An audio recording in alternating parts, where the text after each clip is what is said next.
Hey now, and welcome to episode 37 of the Help Find the Others podcast. If you've been here all along, well, welcome back. But if this is your first time hearing us, well, then welcome. I'm your host, Ruben, and as always, Stan is on the line. How you doing, bud? Doing great, bud. Yeah, so this episode was Ryan, and he emailed me last week, and I was like, okay, well, you're the next guest. So, yeah, it's just good to hear from people that have, been listening and reach out and finally feel the calling to reach out and say, hey, here's my story if you think it'd be a good episode. And I think this was. I mean, we touched on a lot of topics, but I definitely really like talking with him about the meetup group that he has, and building community. Yeah. Much like we do, but real face to face. Like I thought that was really good to talk to him about. Yeah. Everyone that's doing work like that, in my view, is just a small but incredibly valuable part of like the big web of psychedelia, So it's cool when, we talked a little bit about the impact of his group and how he feels a little bit lonely, but he's still reaching 30 people every time they meet up, and, they're reaching their group, and it just keeps going and going and going. And so it was just really cool, the face-to-face, hearing that that's going on and what it is like. Yeah. No, I mean, for all the emails and messages, we get about the work you and I are doing, I mean, we're sitting in our underwear talking in microphones. So like, it's guys like Ryan and Tyson that, are actually putting the boots on the ground and starting psychedelic communities out in the real world that are the real heroes. So it was great to talk to Ryan, and I hope you guys enjoy this episode.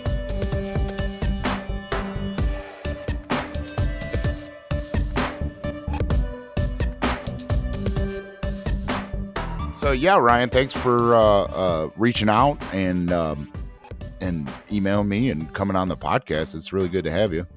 No, it's great to hear back from you. I've really enjoyed listening.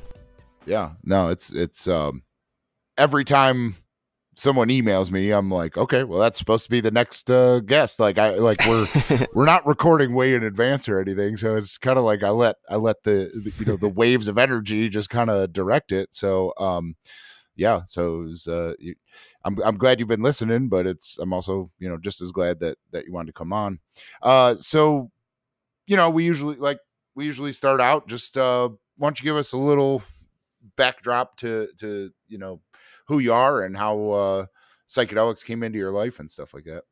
Yeah, well, I'm a father, that's a big part of my life. And, I, also am getting married this year in October, so like my fiance is like a really big part of my life, and she's been a big part of kind of me coming back to psychedelics. Like I was interested in it for a while, but just didn't really know what I was doing with it.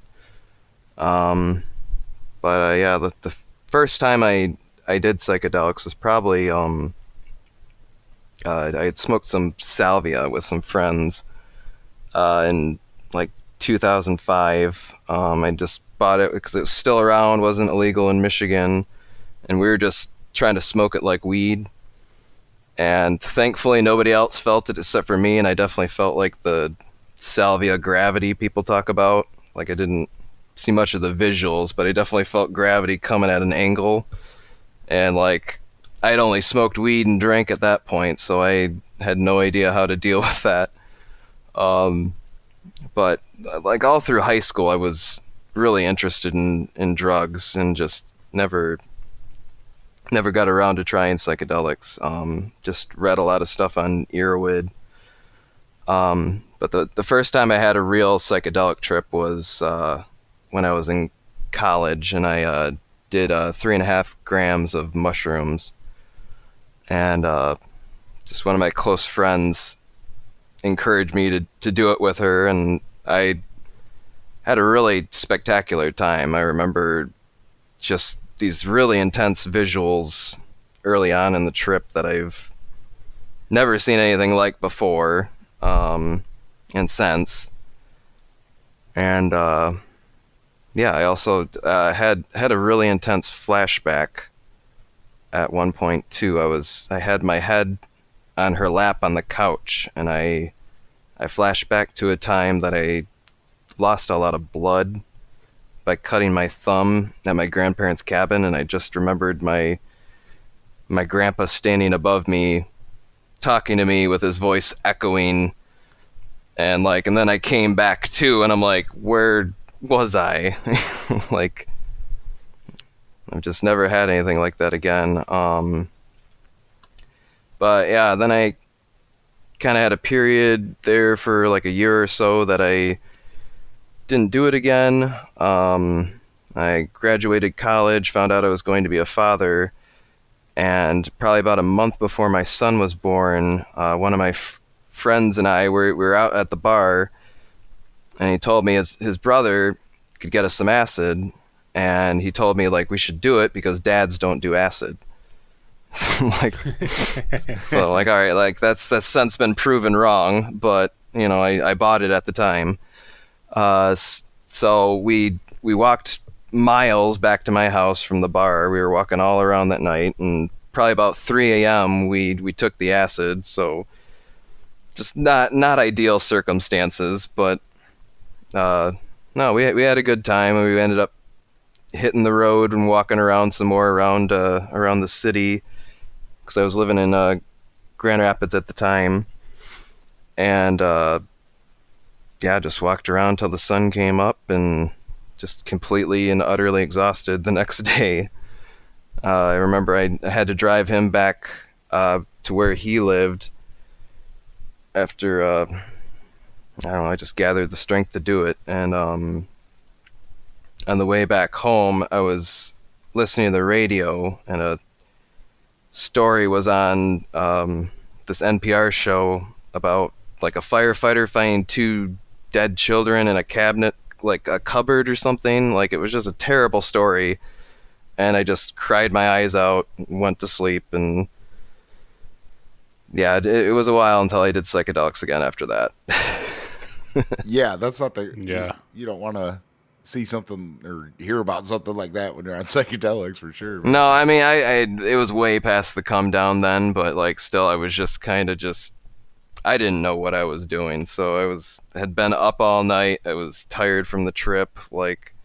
We had been trying to sleep around I think 9 or 10 in the morning, and we just couldn't. And I'd done no research on it. I'd read trip reports, but I didn't read about set and setting, or these kind of ideas to get you ready for an experience like that. I just figured it was, I don't know, smoking weed or doing something else. Mm. But yeah, from there, most of my experience was just mushrooms at music festivals. There's a bluegrass festival I would go to with my ex-wife fairly often, and mostly just I don't know, probably do a couple grams of mushrooms and just chill there. Mostly thought it was good for seeing the grass grow. And then we ended up splitting up, and I don't know, I was just on the hunt for mushrooms for a few years there, and couldn't find anything. And finally, in what year was it? It was a couple of years ago now. It was right around the time that my fiance now, we bought a house and moved in together. She's originally from Peru, so we decided to drop acid on Peruvian Independence Day, which is July 28th. And we did 2 hits together, and just kind of walked around by her house, and it's just a wonderful experience. We went to a park that has some wetlands and a boardwalk around us, and just walked all around there. Had a interesting experience where we saw this person that they looked kind of like just not really gendered, like they were wearing like a skirt, like a plaid skirt. They had the sides of their head shaved, and they were like they had streamers that they were just like moving around in the air with their hands. So it was like really cool to see this. Like, you know, I'm seeing like just the rays of sunlight on the trees cascading, and then this person's just waving around streamers in the air. And it was by a playground, and all these like parents are just staring at their phones, and like me and my fiance are just blown away by this person just like waving streamers. And we talked to them, and like they start talking to us about like animal divination and stuff, like just all sorts of strange occult things. Just like, it's like my fiance was super interested. I was like, yeah, maybe we don't want to stick around with this too long. And we were walking away, and I had the idea that we had just met like Baphomet, like the you know, that figure in Satanism. You know how it's like male and female. Oh yeah.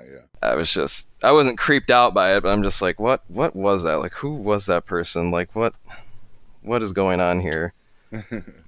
But yeah, and then just after that trip, I was just kind of really blown away by LSD, and I think just like being with her was, you know, a big part of like me understanding what it could do for me. Yeah, I mean, I've found, at least in my diving back into LSD, you know, is just a handful of experiences. But I've found that LSD is a much more social thing. Like, like even when I was by myself, like I wanted to message people on the internet. Like it's like a shared thing. And so while you could get freaked out by other weird people that you may encounter, like, like doing it with, as a couple is amazing, but doing it in a group, at least, that are all doing it together. Like, I don't, mushrooms is good for that too. Don't get me wrong, but, mushrooms, like, it seems to lend itself to more a solo experience, you know, like there's almost more to gain from mushrooms being solitary, you know, the alone in silent darkness thing. But yeah, LSD definitely, like the bonding that happens with it within whoever's taking it together, is pretty awesome, you know? Absolutely. Yeah. And we, the past year, like, we went camping probably about 3 or 4 times, and every time we did, we dosed together and went hiking, and, yeah, had a lot of great experiences doing that as well. So, yeah. But being with her just really helped me just settle into the experience and, you know, kind of just understand what it's doing to me and what it can do for me. Yeah. Yeah. I mean, I don't go into a lot of details and talk about it a lot, mainly because, you know, my wife doesn't really want people knowing, her actions as mine, but yeah, you know, definitely a big part of my like adult usage of psychedelics has been that as a group or as a pair, you know, the couples, it's like a couples retreat staycation almost, you know, like, I mean, it's like you can cram a whole like weekend resort kind of relaxation and bonding into 6 hours or 8 hours or whatever, you know. And I think, yeah, taking psychedelics as a couple, not being able to do that because of its illicit nature is one of the biggest crimes against humanity that the prohibition of psychedelics has been. You know, it's like how many relationships that ended in divorce or breakup or anything like that could have been saved by like going to therapy and having that therapist be like, you guys should try doing acid together or doing Maui together or whatever, you know, like, I mean, it really like how much, how many relationships could have been saved by a less harsh stance on psychedelics, you know? Yeah, just the things I've been through on that with her has just brought us so close together. Like the last time I tripped on acid with her, in August, it was a difficult experience.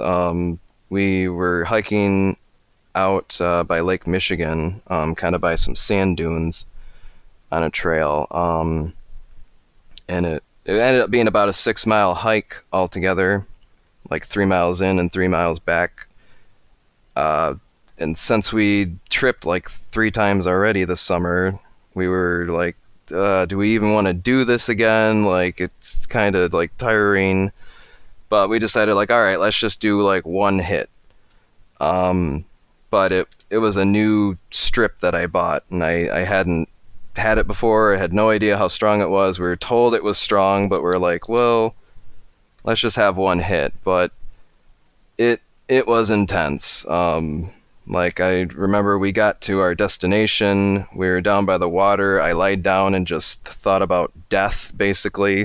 Like, I was thinking about like my soul existing outside of my body, and I'm like, would this be all right? And I'm like, yeah, you know, I think this would be all right if I was just kind of floating here. Like, I think I could tolerate this. And after doing that for about a half hour, we decided to start our hike back, and it was maybe 80 degrees that day. But for whatever reason, my body just decided to become drenched in sweat, like the entire time we were walking back. Like, I had a GPS around my neck, like, just in case, like, there was a trail there. But I was like, well, you know, we're gonna be intoxicated. Let's, you know, be a little safe.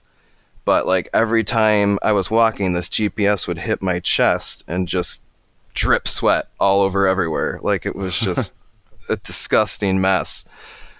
And at another point, like, my fiance looks at me and she's like, your lips are turning blue. And I'm like, I don't think so. You're just seeing things. She's like, no, they're definitely turning blue. And I was like, well, let's just get back to the campsite. Like, I don't want to deal with this. And then I got a dry patch of skin behind my ear, and I started scratching it because of the sweat, and then that starts bleeding, and then I'm just almost in like freak out mode at that point. Like, I'm just like, my lips are blue, I'm bleeding, like, what am I doing? And she just grabs my hand. She's got like a little program on her Fitbit for breathing, and we just like sync her breathing up together, and it just made a world of difference. Like, I just calmed right down, and, you know, we were able to make it back to the campsite, have a great time. But yeah, it spurred a lot of thoughts from all the difficulty of that trip. I'm just like, why did my lips turn blue? Like, do I gotta focus on my breathing? And like, I knew about like Wim Hof breathing and some other things, and I'm just like, I need to kind of focus in on that a little bit. So, and that led me into, you know, a whole bunch of avenues after the trip. Yeah, I mean, it's I've been exactly where you were there. Like, you know, and it speaks to, we like to say, you know, especially with mushrooms, right? That like psychedelics, they can't hurt you. No one's ever died from it or whatever, you know, but like, yeah, you can't die from the actual drug. But like, you can't tell me that, like, say you were having some actual like cardiovascular event then, that yes, it's not related to the drug, but it's just something, fucking shit happens with people. Like, and even if you're in good health, and that can happen when you're on psychedelics, there isn't something about psychedelics that's going to stop that from happening. So that like compound, in my head, when I'm going through like a tough, anxious moment because of the psychedelics, and it creates something like sweat or, I've never had a situation where I was bleeding, but I could totally see how that would freak you the fuck out. Like if you're already like worried about your health and then there's blood involved, like, yeah, right, man. I would totally be a bad trip then. But yeah, like lips turning blue, like, I don't know, you could have a fucking aneurysm. Like being on acid isn't going to stop that from happening. Like it's not going to cause it from happening, but and so like in my head, like that little bit of rationale like would just snowball, which exasperates at least the sweating, and you can't stop it. And like it's this snowball effect of like, physical body feelings. And I've had all of that happen, minus the blood and blue lips, but like sweating and like can't breathe and stuff like that. And all it was I had to fart. Like seriously, on mushrooms, I've had like just as bad of a freak out, like thought I'm dying. And then all of a sudden it was like, and I was like, oh my God, everything's better. And it was like, because I was tripping that hard that like I totally misinterpreted the body emotion of like having to fart and let it snowball to this effect. Like I thought I was having a heart attack and all I had to do was fart. And like, so yeah, man, I totally, I can feel, like how scary that must've been to you and to her too, like I imagine to your fiance, like that was scary shit, Well, luckily she's like pretty experienced in things. So I'm glad she was there to just be like, hey, breathe with me for a second. Like, let's get back, let's get back to the task at hand. Yeah, that's good. And I mean, that's that's where being experienced and not freaking out, like it comes in handy, like, and again, going back to like doing it with someone else together, like, if you were by yourself, that could have just kept snowballing. Right. I think that's where I've been a lot of times, because a lot of times I've gone too far on mushrooms. I've been by myself and let that snowball effect go without someone saying, hey, just breathe, So you said that like that moment kind of led you into exploring breath work, right? Yeah, absolutely. Like it was kind of something that was on my mind, like already to begin with. Like I knew I listened to some other like psychedelic podcasts where it's come up before. It's just not something that I, actually went out and practiced, but I just decided like, all right, I need to look into like Wim Hof breathing, like, cause I knew that was something like fairly easy. I could do at home myself. And, right after the first time I did that, I was like, well, this is a great tool, cause it just helped relax me, make me feel focused. And, I need to get back to doing it every day in the morning. I think it's great then. But yeah, I haven't been practicing that as much lately. But what's the feeling you get from practicing that? I don't know. It's almost similar to like nitrous, if that makes any sense to you. Like kind of lightheaded. Like isn't it like controlled hyperventilation to some extent? Kind of, sorta, yeah. Like you fill up with breath, and then you release slightly, and then you breathe back in to fill back up, and you do that kind of like power breath for 30 times. You hold then for just a few seconds, and then you completely release, and then you're completely empty, and you wait until your body tells you to breathe again. And then you breathe back in, and then you do another round of 30, and you do that about like 3 times, or as however long as you want. Mm-hmm. So it's you said it's good for in the morning just because of what it gets you in tune with your body, or? Yeah, for sure. Like it just helps me like feel focused and just kind of kind of positive and ready for the day. Have you ever tried doing it paired with a psychedelic or like cannabis or anything like that, or is it just by itself? I'm a regular weed smoker. Just not doing it for the month of January, trying to work on my tolerance. But yeah, like Okay. Usually, yeah, I'll have smoked weed. I have tried combining it like nitrous with it a little bit too. Oh wow. Which is what was that like? Interesting. Like not didn't knock my socks off, but yeah, it did kind of extend like kind of the feelings that it gives you. I know that I know like Wim Hof himself, uses cold showers, like kind of in like, I think you go in between like a breathing session and then a cold shower, then a breathing session. So I've never done that, but I've done all the Wim Hof breathing methods while doing float tanks. And usually on like either edible cannabis or just like hitting the fuck out of a vape pen before I go in or something like that.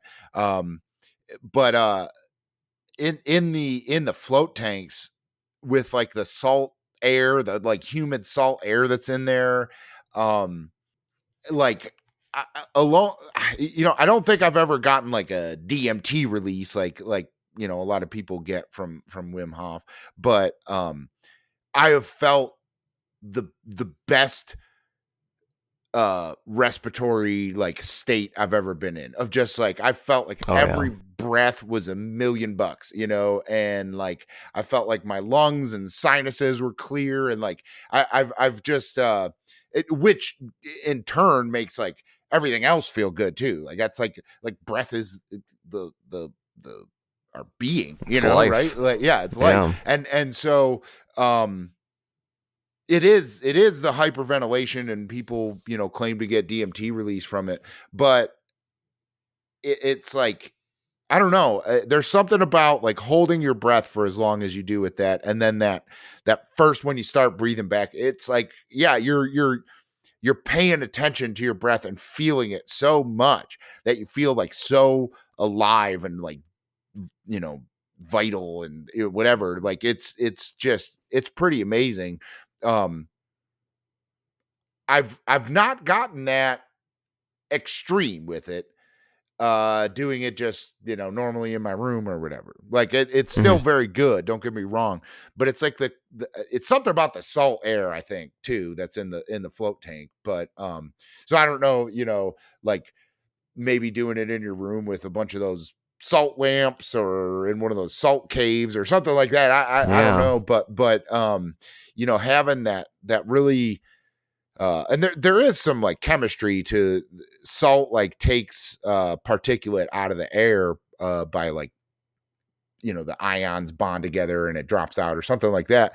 So it is like really, when there's salt in the air, it's actually, really clear air. And then doing that Wim Hof method in that kind of environment, and on a cannabis edible or something like that, it's fucking amazing. Even if I'm not doing it right, even if I'm not getting the same results that other people are getting, like even my half-assed attempt at trying it in a float tank, it's fucking amazing.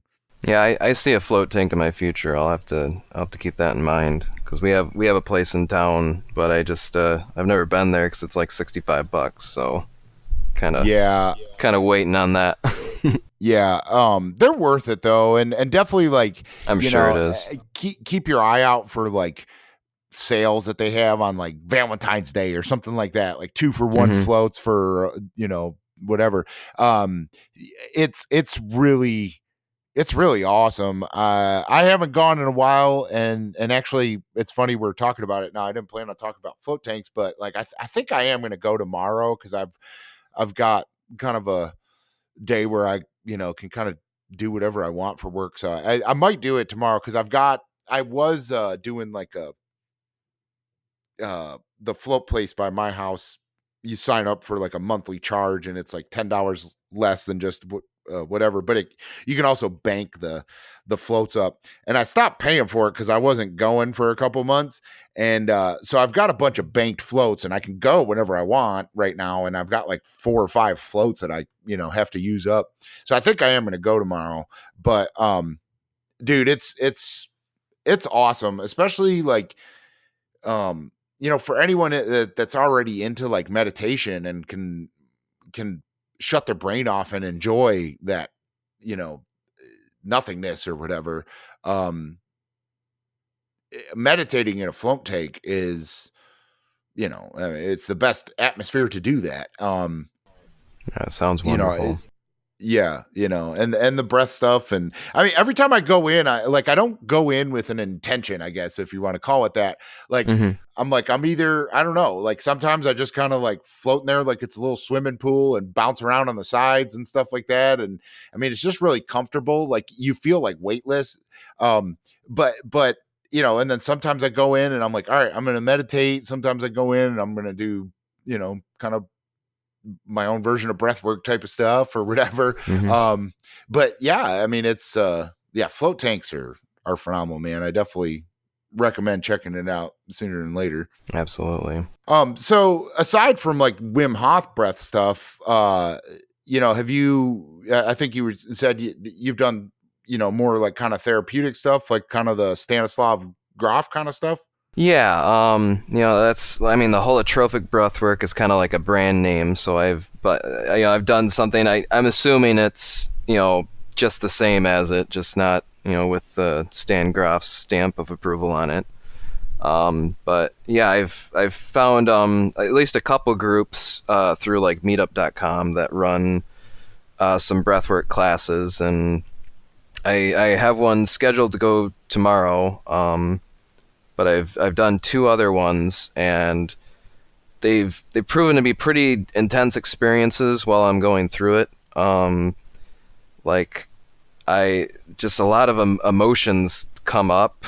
Like I don't really like picture anything in my mind, but I just get feelings. Like I just sob a lot. It's just hard for me to get in touch with my emotions like that, and it's a lot. It's very easy during the practice. And it's just about a half hour of controlled breathing.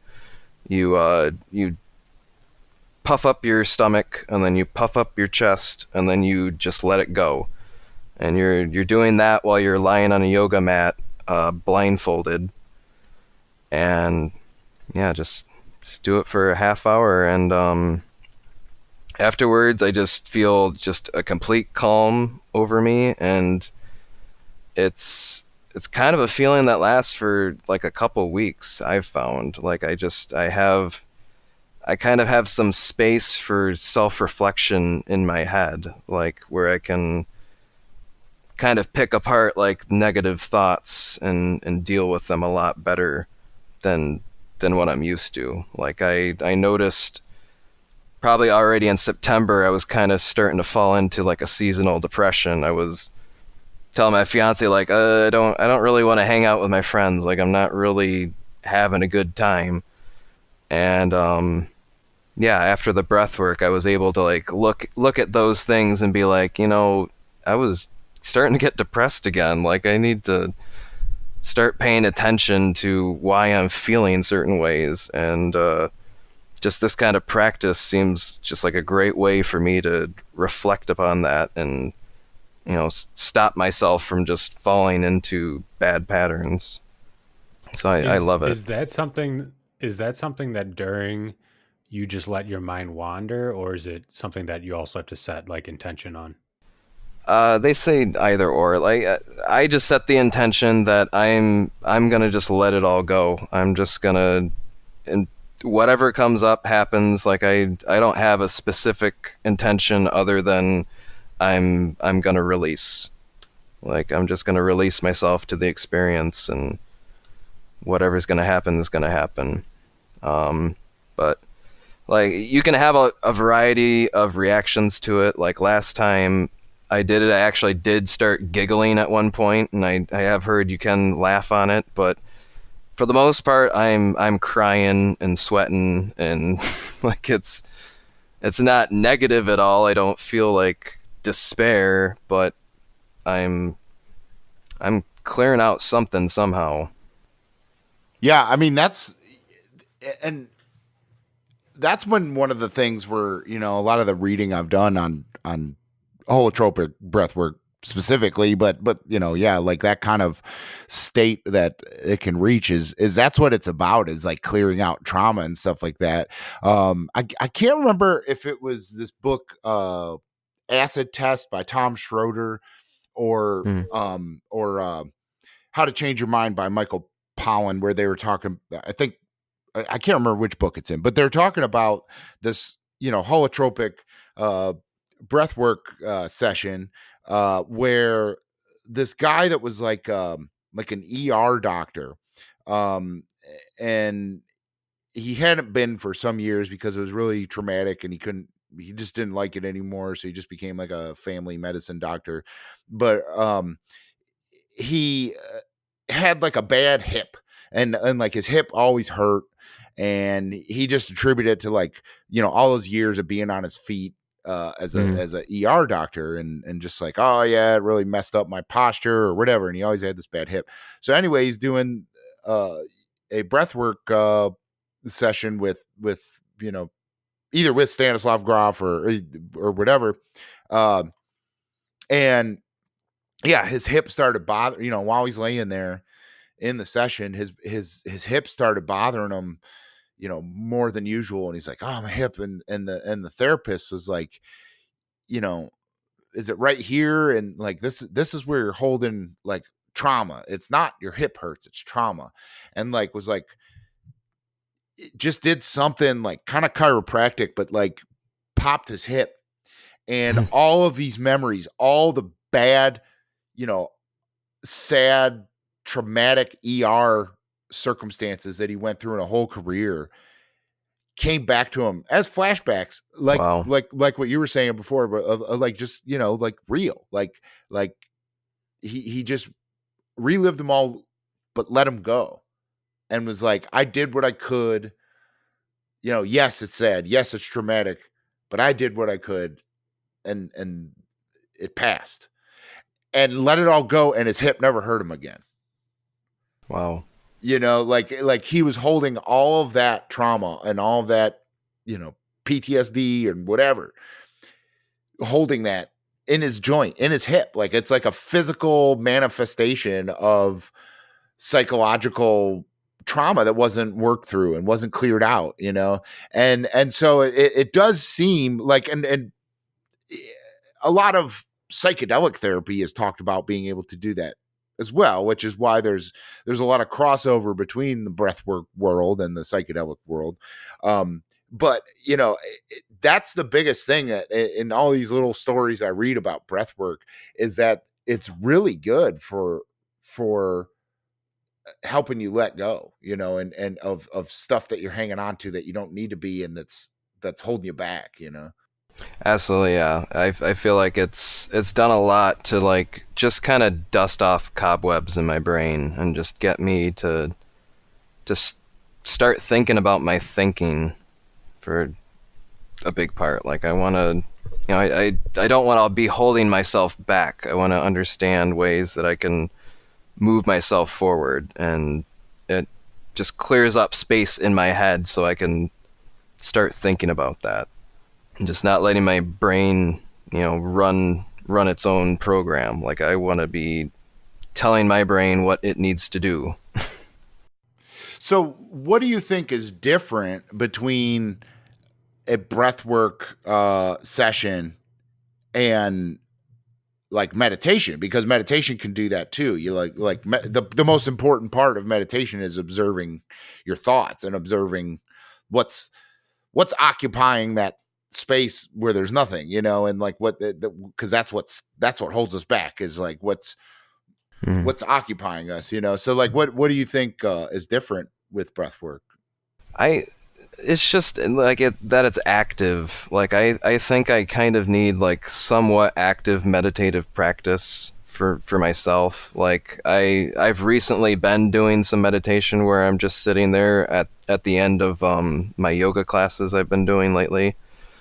But other than that, I haven't been big on just, a sitting meditative practice. I like this breath work, and I really like doing like yin yoga, where you're just holding the yoga poses for a very long time and doing deep breathing. Like I've had a lot of similar experiences with that that I do with the breath work, where I'm kind of releasing emotions, and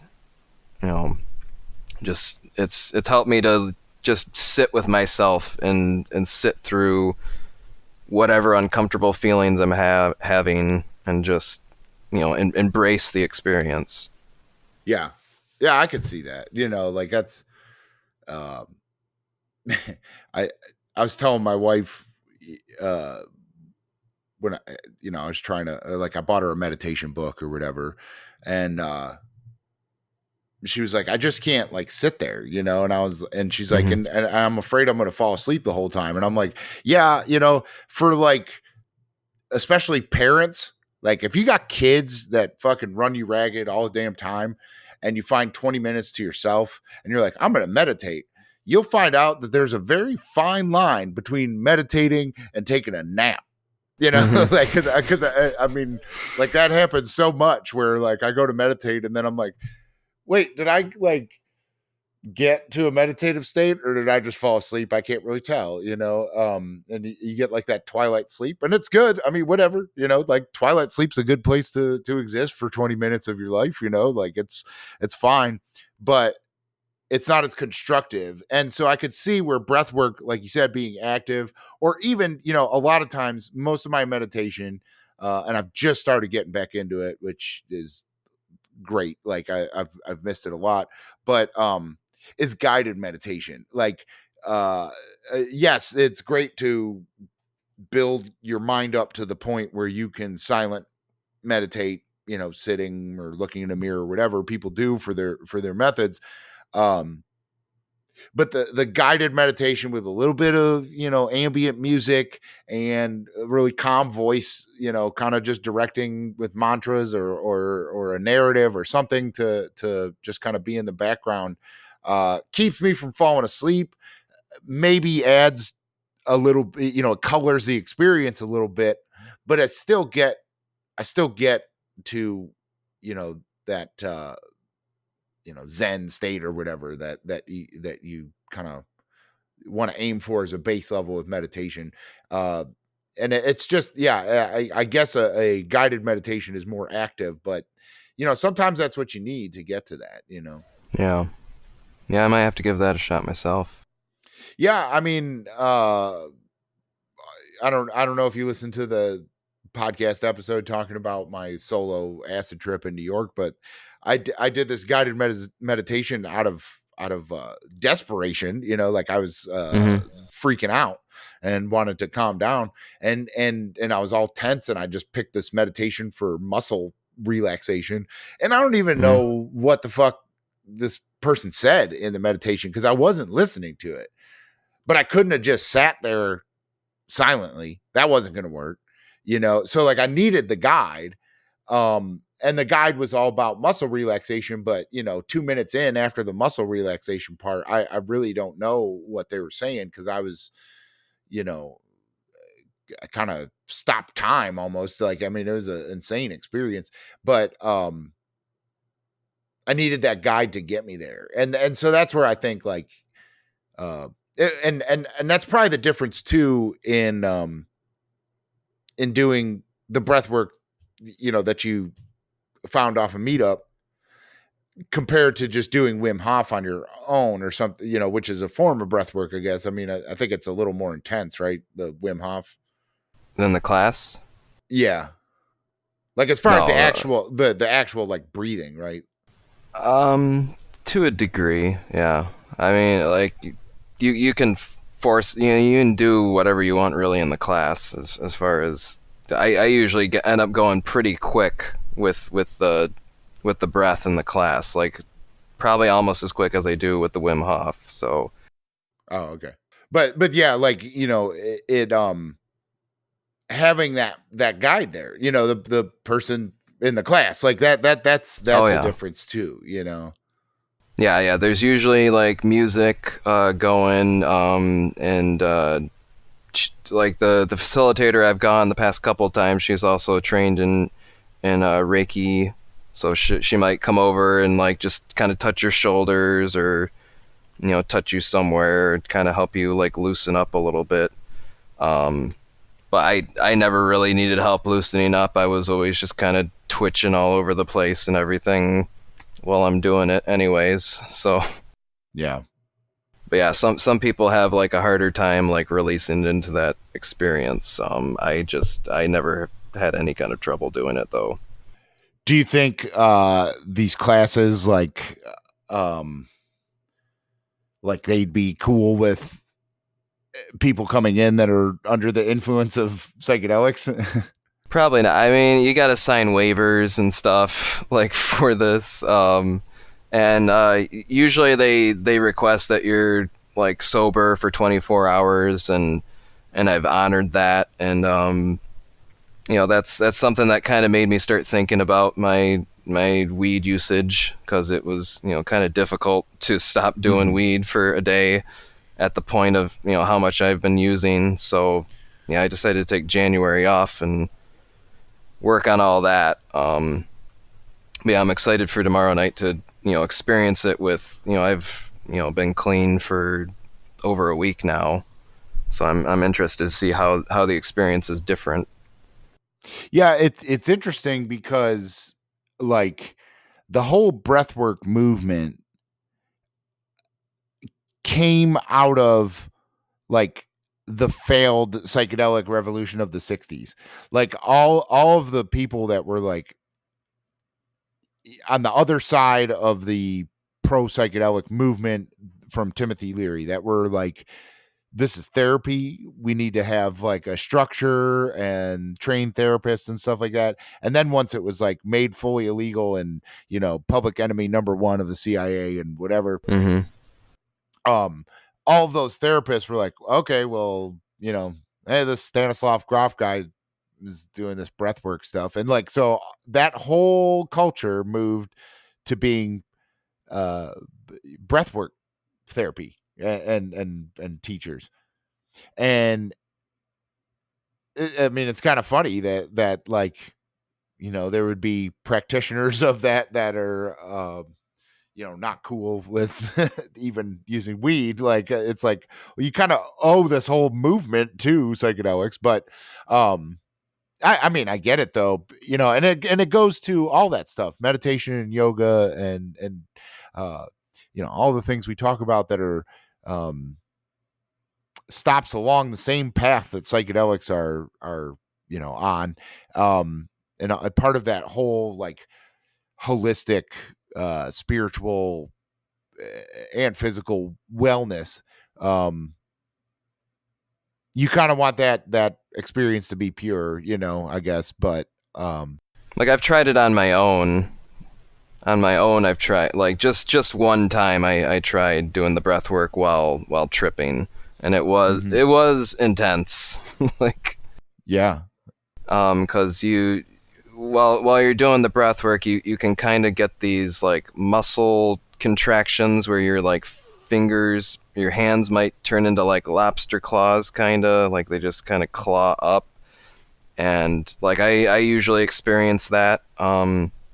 But when I did it when I was tripping, I was also getting it like right in my mouth. Like my mouth was starting to tense up really tightly, and I was like, I don't know if I want to do this too much. But I did get some, really intense mental thoughts. Like it definitely kicked up the psychedelics when I did it. I was using like 4-HOMET, which is a research chemical, when I was doing it that time. I've never tried it when I was doing acid.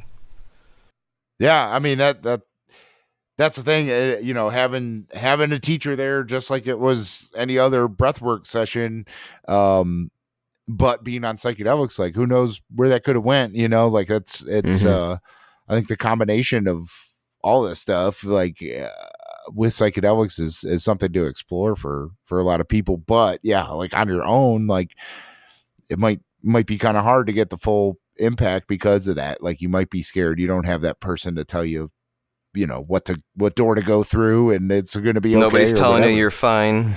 Yeah. So, well, you said you met the, found the breathwork stuff off of meetup.com, but you also said you used meetup.com to start or take over a psychedelic chat group, right? Yeah, I started going to the group back. It's been almost a year now. I started going last February, and I just always thought it was a great experience just to be out in the community, listening to people's stories. It's just such a great experience. And I was going probably about once a month. Like they do meetings every 2 weeks, and I was, just did that over the summer. The guy that was running it when I first started going had to drop out, so an older woman ended up taking over the group, and she just was helping to keep it going, but she did not really want to do it. Like every meeting she was like, hey, if anyone else wants to do this, come on, go ahead. And I just kind of ignored that for a while and just kept going until there was a meeting that I went to and nobody else showed up. And like sometime after that I was like, maybe this needs me to do this. So I finally ended up talking to her, talking to the other people that had initially started the group to get me as the person that can set up the events, and started in November running the events myself, and it's been going great. We had a meeting last Sunday in a yoga studio for the first time, which that's when I took over the group. That's where I wanted it to be, initially. But we were just meeting in coffee shops and bars for a while, and it was just kind of weird to be having these conversations with like families around, kind of turning their heads around every once in a while and wondering why we're talking about all the stuff we're talking about. But yeah, there's usually like a dozen of us at least. But last time in the yoga studio we had about 30 people. So that would have been really something to have in a bar. Yeah. But I think the yoga studio made people feel safe enough to come out. So we got a much bigger turnout. Yeah. Yeah, talking about psychedelics isn't... I mean, well, I wish it was. I wish you could be in a bar talking about it and not worry about it, but we're not there yet, right? but yeah, it's the yoga studio kind of thing, or other private places that'll let you have a room, or they really don't care that you're talking about psychedelics. Like that's just like part of the community too, like the community, the psychedelic community doesn't need to be everybody's on psychedelics, and like with the psychedelic revolution and psychedelic movement and waves and whatever, you want to call what, this podcast is a part of and whatever, it's not like, hey, everyone needs to do psychedelics. It's more like everyone needs to be cool with the idea that some people need to and should do psychedelics, so like, yeah, definitely like the yoga community, while they may not preach the use of it, like it's cool that they're like, yeah, there's a need for this, there's, and whatever. So like, I could totally see that that's a great spot to have these kind of meetups. Yeah, this woman that I met with, that she rents out her studio to all sorts of different like community events, and I'm really glad I found her. And since she's active on Meetup as well, she was like aware of my group, so she like even cut us a discount. And yeah, I'm super happy. Yeah, no, that's really cool. Like, so what are the conversations usually? Like we've talked to a couple people now that have these psychedelic meetups, and I guess I've never asked this question. What are the conversations real out there, or is it like people more talk about like health benefits and policy and therapy and stuff like that?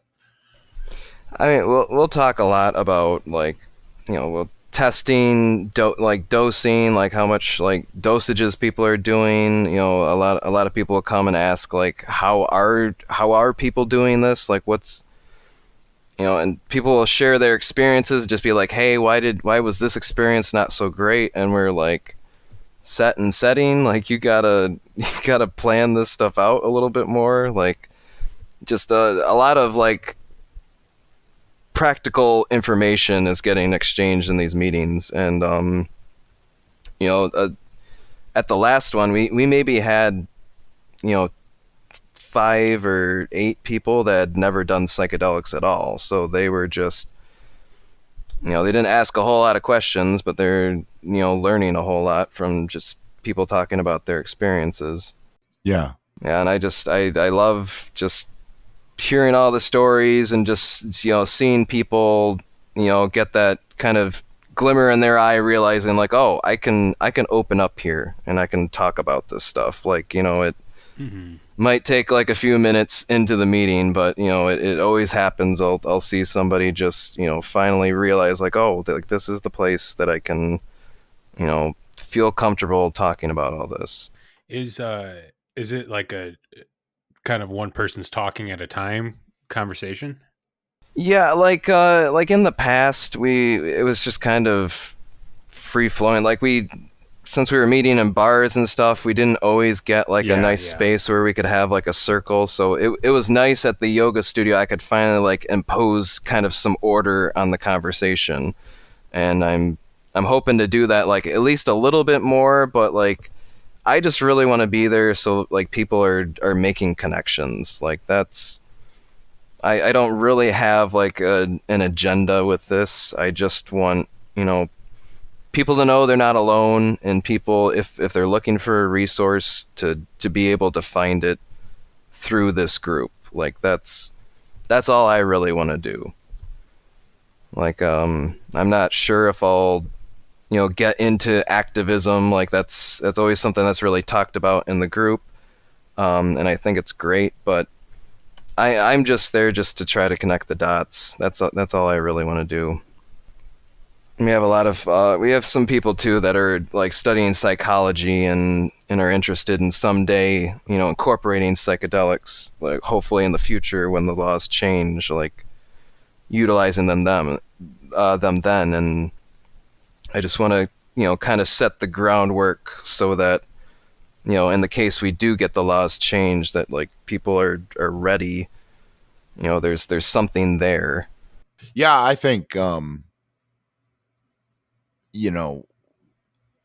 there's definitely a time for activism. I love seeing what was the bill in Oakland? Yeah, that's decriminalized nature. Yep. Yeah, I mean I love seeing that. But and when we talked to I forgot his name, but the researcher with the microdose study I did. And Balaj. Balaj. Yeah. Like, when we talk to him, like he's right that like it's going to be medicine first. There might be cities where it's decriminalized, like Oakland and stuff like that. But like, as far as federal policy, it's going to be medicine first. And so, but the first step to accepting it as medicine is having those practical discussions you're talking about dosage. Like I'm part of that psychedelic community that like when I started doing psychedelics, I didn't know what a fucking gram was, like I didn't like dosage was way over my head. Dosage was like eyeing up how much of a bag you split, money wise with however many other people put in on it, and so the first step to it being medicine is like talking about, hey, this dose did this and I got it from here, so it's maybe this pure or whatever drug you're talking about. And so like it's great to have discussion groups to talk about really out there stuff, and I mean, we have that's what I aim for with this podcast, is to, touch on the way out there experiences and meaning behind psychedelics and stuff like that. But I also want it to be a practical conversation, as well. And so in these meetup groups, like you're facilitating, just practical discussions about dosage and future usage and whatever, and therapeutic usage like that's so important to changing the view of it, towards it being medicine, which will lead it to the policy changing, which in turn will, make the activism easier. If it's already medicine, the activism to legalize it recreationally is a lot easier. I mean, look at marijuana. I mean, it had to be medical first. I mean, both of you live in a state where it was medical first, then recreational. There's very few areas where it's just went straight recreational. Like, you had to like break that barrier to consider it medicine, which then all of a sudden people were like, oh, okay, it's medicine and whatever, Yeah. And just another thing I want to do with the group as well is like right now we're kind of just our own entity, just something on meetup.com, but there's like a Michigan Psychedelic Society, and I'm hoping that I can make some connections there and get a little more like resources for people, because we're just in West Michigan here, and it's a little lonely as far as the psychedelic community, like as far as like just knowing people involved in bigger things, like there's like a decriminalized nature going on in Ann Arbor on the other side of the state, but yeah, we don't have anything like that going on my side. Yeah, I think what you're doing though could be what it's going to look like in the future already. Like we just don't know. I've been thinking about it, just what the landscape is going to look like, and looking at maps as, kind of the pioneer of all of that.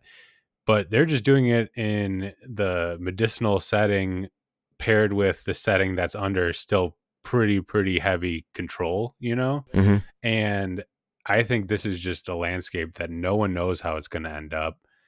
And I think that's what makes stuff like what you're doing and the people that we talk to that are doing similar things all incredibly important, because they are the resources for the people that have nowhere else to go.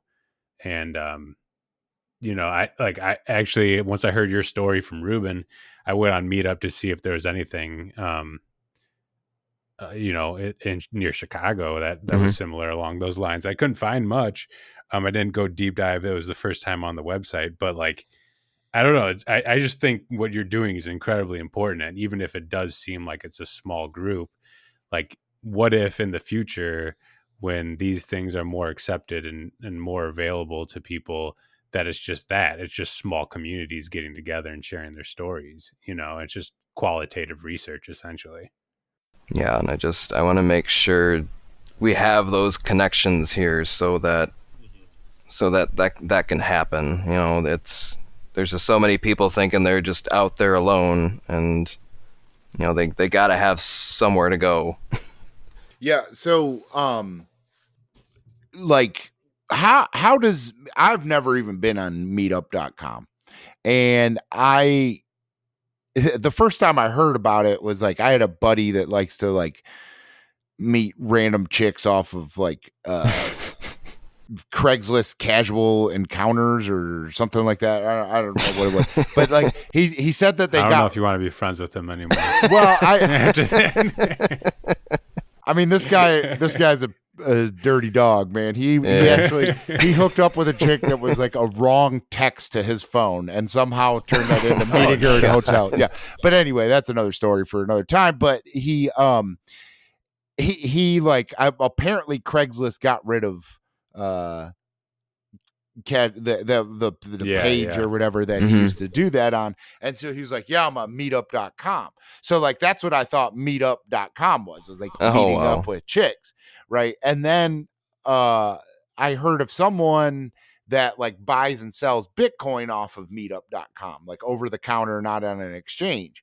And I was like, well, that's kind of weird. Like you can meet chicks and buy Bitcoin and then I found out that like, especially through like some other people that said, you know, they have psychedelic meetups and stuff off of Meetup, that like it's totally not what I thought it was. So like, is it like a Craigslist type thing? And you just post like, hey, we're a psychedelic talk group. We're meeting at this yoga thing or like, I don't even understand how it works.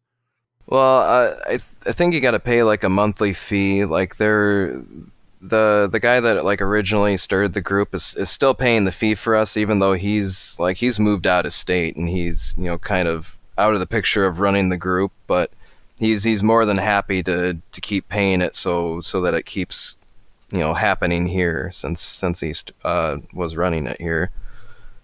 But yeah, you have to pay to start it, and then you can, you know, post whatever kind of events you want. You know, people all create their own profiles, so it's you know, essentially a social network, but not nearly as negative as the other social networks, because you're actually going to meet these people out in you know, in the real world. So you know, at least for the most part, it's a lot of positive experiences I've had, like going out and finding these other groups. Like I found the breathworks groups on there. There was another group I found where I did a sweat lodge, or they called it a purification lodge. I did that with them, and they were just like a mile away from my house, and I couldn't believe I found something like that, you know, on a website. Like it was, so I really like it. I tell a lot of people like, hey, just, you know, check it out, because you might find something you really like on there. Yeah, I'll have to check it out. I mean, it's something that just keeps coming up, you know, and it's like, well, maybe I should check that out. But like, so, with your group, like you said, you're, you know, just trying to connect the dots. Have you seen like friendships being made outside of the group? Or is it more like a, you know, Alcoholics Anonymous kind of thing where everyone just goes their own way and you know, doesn't, you know, like you're only safe in the group, but then you don't want to talk about what you talked about outside of it? No, we do talk a little bit, like me and some of the other people that are, you know, involved with the group, and we do have a Discord server ourselves. It's kind of small at the moment, but you know, it's there. I'm there for people for, you know, whatever they need, you know, including friendship, you know. Because I just I've always wanted to find my way to kind of get involved in the community, and you know, I've always been a drug nerd, and I think this might be it. Like, at least for now, I'm gonna keep it up. No, I mean it's awesome, man. You know, that's one thing. Like with this podcast, like everyone that's been on as a guest, like, you know, I consider a friend. Like I've talked to him a handful of times and, you know, had rather long conversations, and even longer conversations than I have with a lot of my real life friends that I've known for years, you know? Mm-hmm. But there is that border, you know, that like, and even with Stan, like we've been doing this podcast for however long, and like we've never met in real life. Like, so there's still that like, that guard, you know, that everyone can put up, to where meeting out in real life like that you have no choice but to have that guard down. And, how does that change the, you know, the conversations, you know? So that is one thing with while I think doing podcasts and YouTube videos and stuff like that serves a purpose, it is the real life face to face in the same room conversations that probably hold a little more weight. Maybe I don't know. Yeah, I mean it feels great. You definitely feel the energy. Yeah, no, I could see. And that's one thing, we talk about on the Discord server too, like having some sort of meetup, and then like, I hope, and I know it'll happen at some point, but it's everyone's, I mean, on our Discord server, I mean, it's spread across the country and into Canada and everything and other countries. And it's like, well, how's that meetup going to happen? like, we all got to work on Monday, or whatever. So it's like, it's tough to add that element into the internet community, of the face-to-face. So, yeah, I definitely, recommend, I'm going to check out Meetup, but, I definitely recommend anyone else listening to, kind of see what's going on in your community. I know I did get, I got, someone joined our Discord and then sent me a private message, and there is some sort of group starting up in my area, and they had some sort of like online application or something like that to like see who was interested and what they were interested in specifically and stuff like that. So I filled that out, and I haven't heard anything back. I don't know what they're doing with that, but that it might have been the cops. I don't really know, but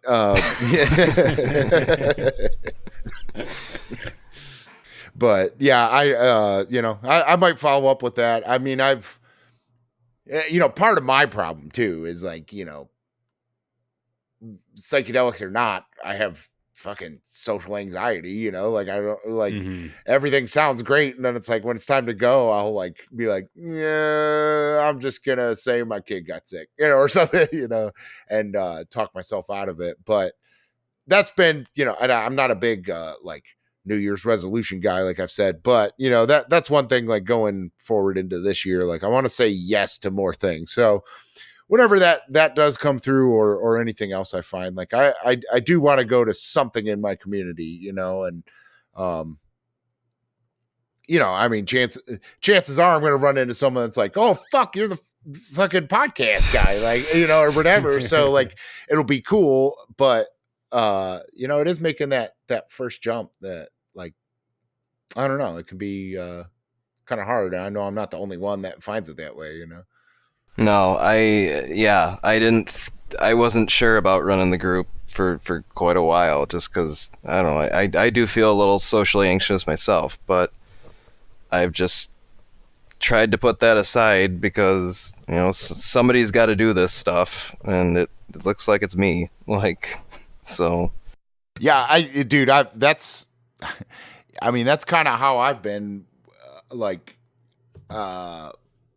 with Help Find the Others. Like I enjoy this podcast thing of like doing this with Stan and a guest, and I mean, I enjoy when it's just Stan and I as well, but I never wanted to start that YouTube channel and be like, this is me, look at my stories, whatever. Like I like, that's not what I wanted to do at all. Like I wanted to just put a beacon out there to help find the others. Like it wasn't like, hey, help listen to me. Like, it was always about like the community.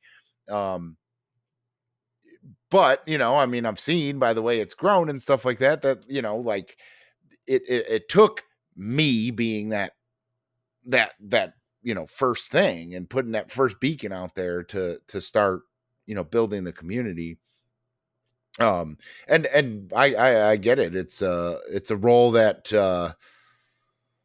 I didn't intend to have, but it is what it is. So I could totally see, with your group that, what your feelings are there.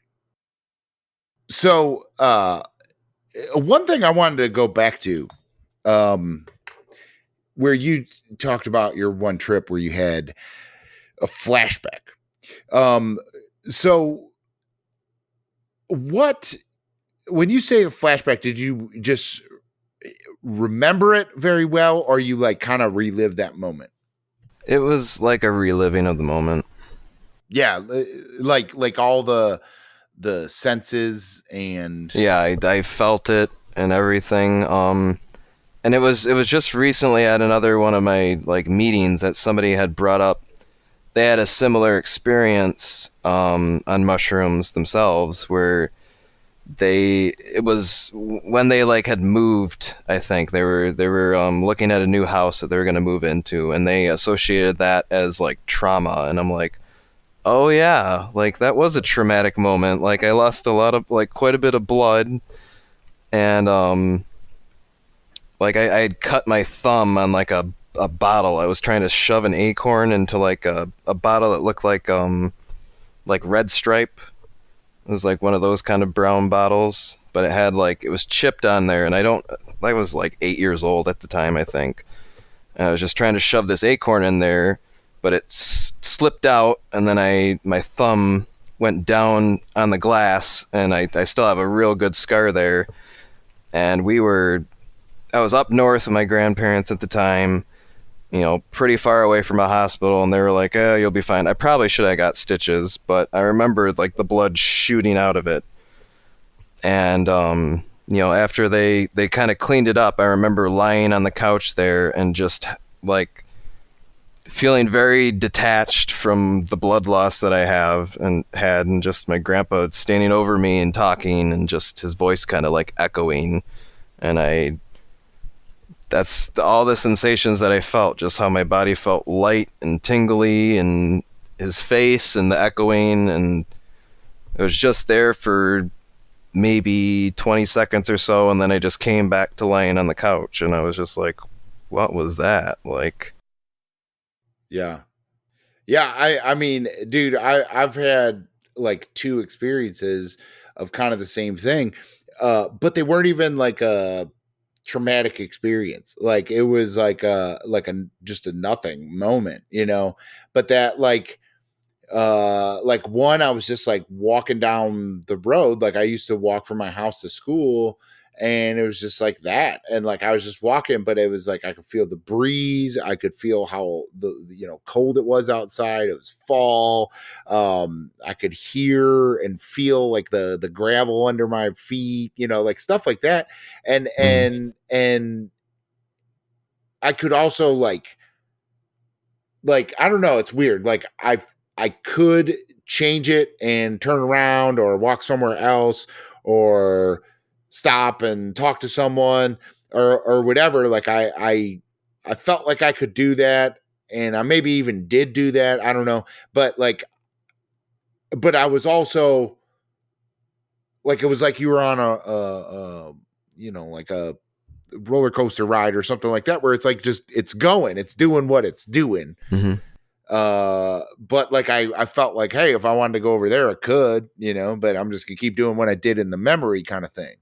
And then and all this has been with mushrooms and nitrous too. Like it's like the nitrous definitely helps take your consciousness away from your body into whatever's going on with that, like these flashback things. And I've talked to other people that have had it. And I've talked to people that have done it on like salvia. It seems to happen a lot.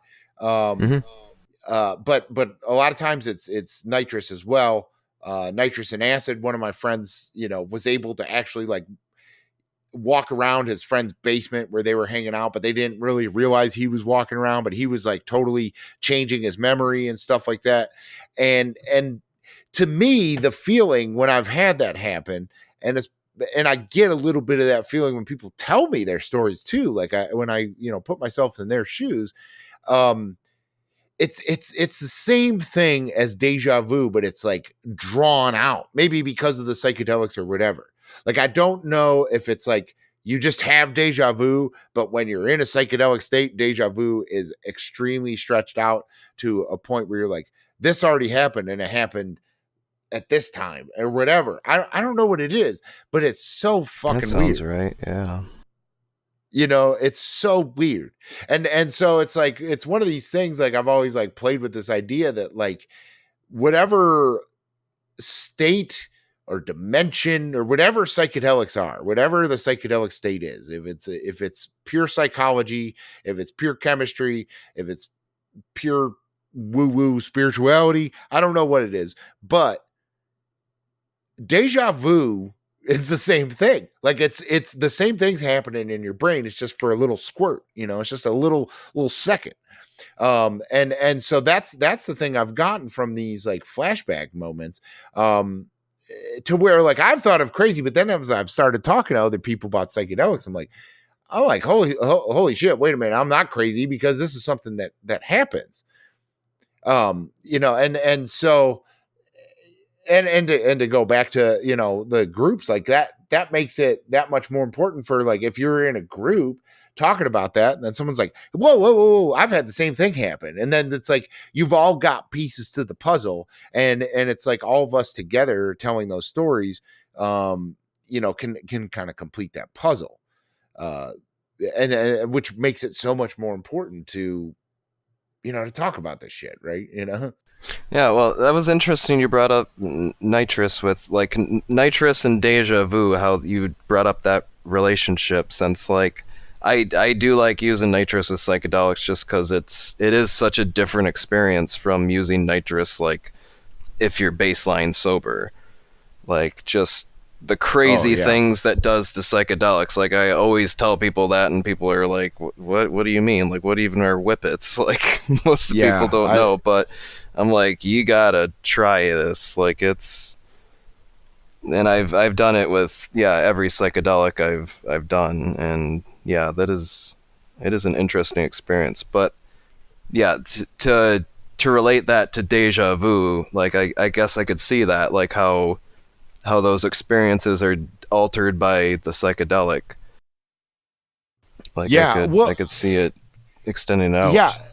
Yeah. I mean, because, well, it's like, even just the term deja vu, like, you know, it's like, how many times were you like, you know, out shopping with your mom and she's like, "Ooh, I just got deja vu," or whatever. I you know, that's a completely random thing, but like, it's this thing that's brushed over, but it's the psychedelic mind that's like, wait a minute, what the fuck is that? Like, I just had a second where I'm like, this happened before, you know, like that's a big thing that like there's a lot to unpack in deja vu that just gets blown over because it's a temporary, you know, feeling and a temporary consciousness. And so, we move past it so quick. But if it happens, or if you can make it happen during a psychedelic state, which already kind of expands everything out, it expands time out, it expands emotions out, it expands physical feelings, like we were talking, it expands all of that and stretches it out so that you can really observe it. And that and like that's what it does with nitrous too. Like I don't sit around and fucking do whippets when I'm not tripping, but I rarely trip without doing whippets. Like it's just the way it stretches it out, and the way it has this like synergy and everything. It and then on top of it, it's like if you have deja vu or these flashbacks, and it's that combination of all of that, it is so surreal. And for all the talk with DMT and stuff like that, of like, you know, entities and all these things, when you get really into like the, you know, the upper end of what people like to talk about with psychedelics, that's all interesting and whatever. I don't want to belittle visiting other worlds and encountering entities. Like that's an interesting thing to happen and to talk about with psychedelics. But like, the flashback moments where you're, if you're not altering a memory, like totally reliving it with all the sensation of when it happened. Like, I mean, I don't know. That says so much about our brains and what they're capable of. You know, I've been listening to this I mean, I guess she's a comedian, but her name is Jessa Reed, and her claim to fame, or what most people have seen her, is she does this YouTube stand-up thing. This is not happening, that Ari Shaffir started, and she talks about drinking her own piss when she was on meth, because like you piss meth out and whatever. And it's like, that's what she's known for. But then like, if you follow down the rabbit hole, like she's into all this like interdimensional timeline hopping and all this stuff. And like, I like listening to it all. And she's all about that. It's all aliens and like future humans coming back and to talk to us and stuff like that.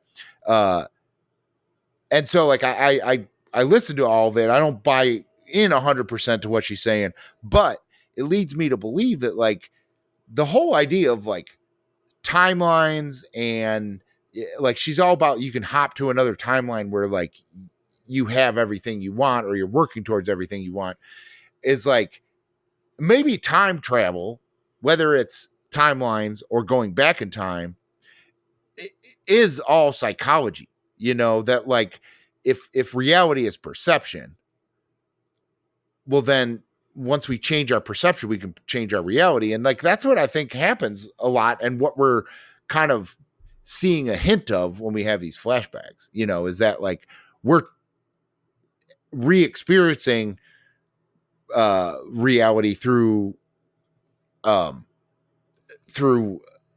altering our perception.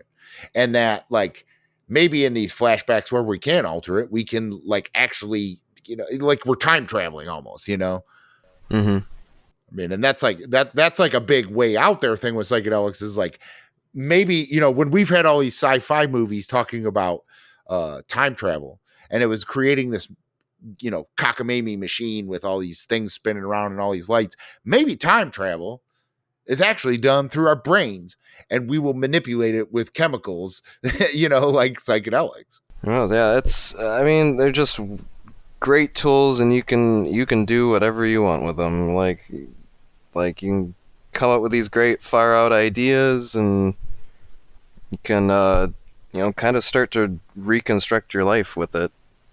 Yeah. I've found like I'm much more open now since I've had some experiences, and I've had that openness carry over just to my normal sober living as well, and it's just opened me up to be a healthier person. Oh yeah, and I mean that's the biggest thing that I try to preach too, is that it's no matter how far you take it, like I think maybe some people get scared away from the like far out kind of like stuff, but it's like the holistic wellness aspect of it, whether it's microdosing or therapeutic use or whatever,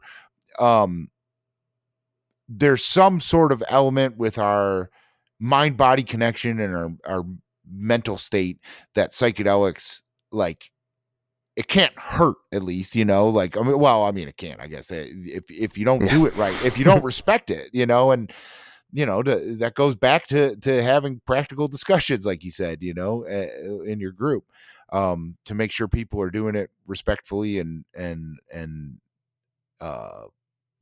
don't get over their head, you don't get in the situation where it's just not going to be a good outcome. Like, it's, yeah, you can't just will your way through certain things. Like, it's just, or just, I don't know. Yeah. I mean, but it's just like psychedelics led you into exploring breath work and yoga and all that stuff. Like it aside from the psychedelic experience itself, it just seems to motivate people to grow and to better themselves and to find avenues to do that don't involve the drug, Yeah, absolutely. So one last thing I wanted to talk to you about, we talked about it the other day, but you have a lot of experience with kratom, and Stan and I talk about that a lot. And one thing I addressed an email in a couple episodes ago, where he was wondering why we didn't really talk about like negative side effects and stuff like that or whatever. And so like you said that you had been taking it for a while and you had to stop. So like what kind of, side effects and stuff were you finding from that? And how are you using it? Well, I last year I decided to quit like caffeine because I figured it was just giving me just extra anxiety, and I just wanted it out. And after that, like I just kind of was getting these periods in the afternoon where I was just almost falling asleep at work. So I decided to use the white kratom to just carry me over for a while. And I enjoyed taking the red kratom at night as well. So I was probably taking somewhere in the neighborhood of like 10 to 12 grams a day, and just did it for probably like a month and a half or 2 months at that rate, and just didn't think a whole lot about it until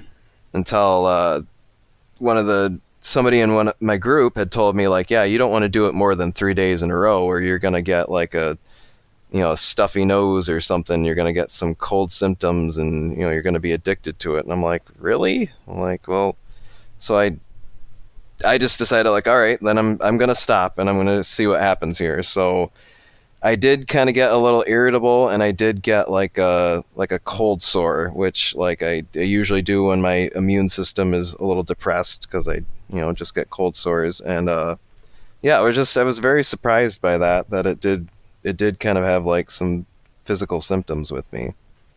I still use it. I'm just a lot more careful now. Yeah, it is one of those things. Like I think it is a great medicine. The energy aspect, like you were saying, to replace caffeine and stuff, is good. Motivation to go to the gym is good. But unfortunately, when you're trying to take something for energy or for motivation, that lends itself to being a daily thing. I mean, I'm that way with just caffeine on its own. Like I'm hopelessly addicted to caffeine for that reason. Now, if I had decided to take caffeine way back when, only for specific circumstances, well, then I wouldn't. It wouldn't be habitual, So I find if like that's the reason that someone wants to use kratom, that they're setting themselves up to use it every day. And I have found, like you did, that, more than 3 or 4 days in a row, like your tolerance is going to go up, and then you're going to convince yourself like, I need to take it again, and you're going to take more. And it that's the problem with it, is it's a really good medicine, and I don't know if it's the opiate nature of it or what, but the tolerance builds up quick, and your body starts convincing itself that it needs it, and it becomes harder to stop it, and it really can be addictive. But that being said, like I take it, I've been taking it the past couple of days. So I've kind of had a cold. I think it's really good for, overcoming cold symptoms and helping you power through whatever you got to do.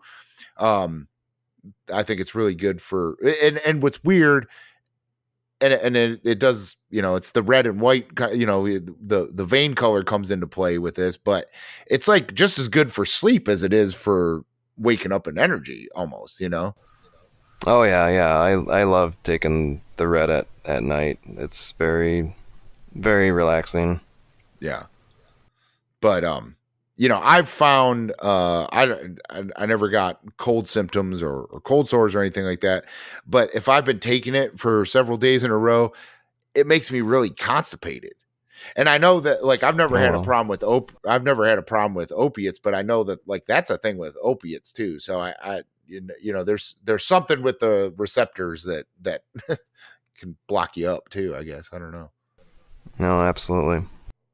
But yeah, and we've talked about it, like the dosage stuff, like, yeah, less is better, but it does, like, you have to like take a little more, like you convince yourself like, I'll take 4 pills, like, even though I've been taking 3. And I mean, I don't know, it's just one of those things you got to limit. And like, I know, like, Stan, where have you been at with kratom? Because I know, like, you had kind of stopped really messing with caring about what color you were taking and stuff like that, but do you still like take it every day? Or definitely not every day. I haven't been on the every day for quite some time now, like probably 6 to 8 months ago was where I was there to a year. But it's definitely just per use basis, like the responsibility of using it appropriately for whatever you're trying to achieve. Less is definitely more. And I have been paying attention to the colors a little bit more. My main 3 are yellow, green, and red. Yellow for me is definitely more of a stimulant, like 100% more of a stimulant for me. It actually reminds me of, I used to be prescribed Vyvanse, and it reminds me crazy similar to that. Not recommending that to anyone listening, but that are looking for a replacement. But like I took it pretty recently, and the next day, like, my jaw was so sore from being clenched, and like that, it hadn't been that bad since I used to take Adderall, which was like, or Vyvanse, which was like 6 years ago. But very stimulating. And then green is the middle ground of, the hyperstimulation and the sedation. So I do like green if I want to take some in the morning.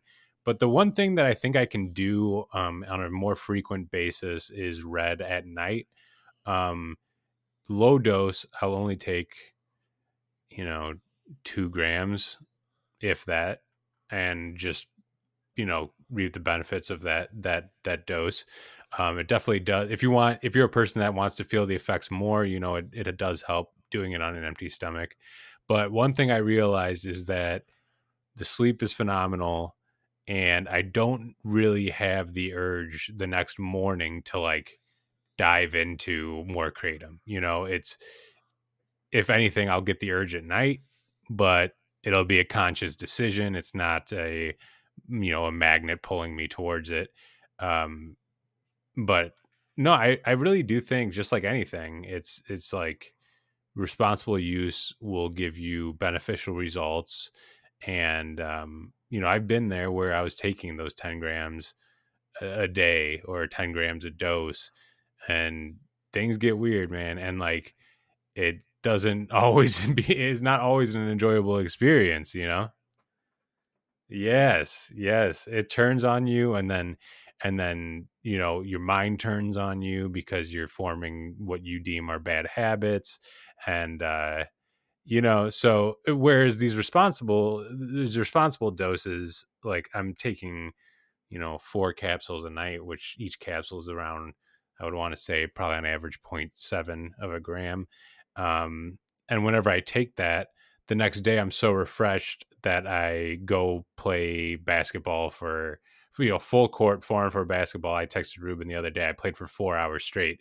That was after a night of kratom, so there's no lingering effect or anything like that. I just think, I just think like it's super, it can be used to really help a lot of people, but that slippery slope is definitely there too, to be aware of. Definitely.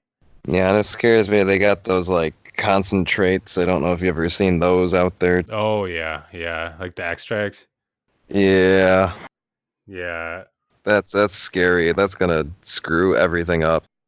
Well, it's just like when cannabis became legal, and they're selling 100 milligram gummies, and like to recreational users, not medicinal. Like they still have it medicinal, but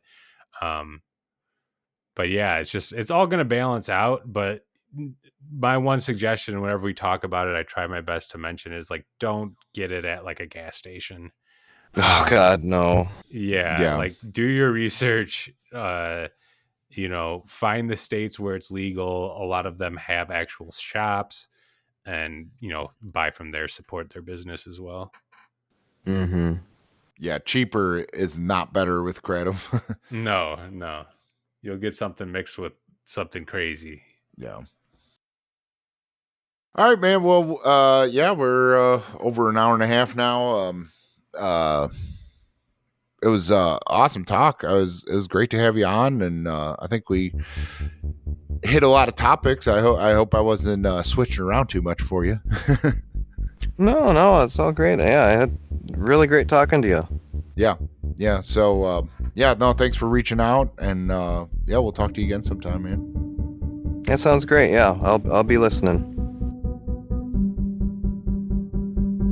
As always, thank you for listening to the Help Find the Others podcast.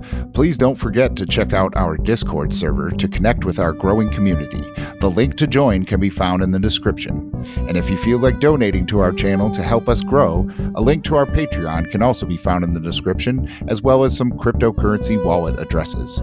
If you would like to be a guest on the podcast or have any questions about these topics, please email helpfindtheothers@protonmail.com.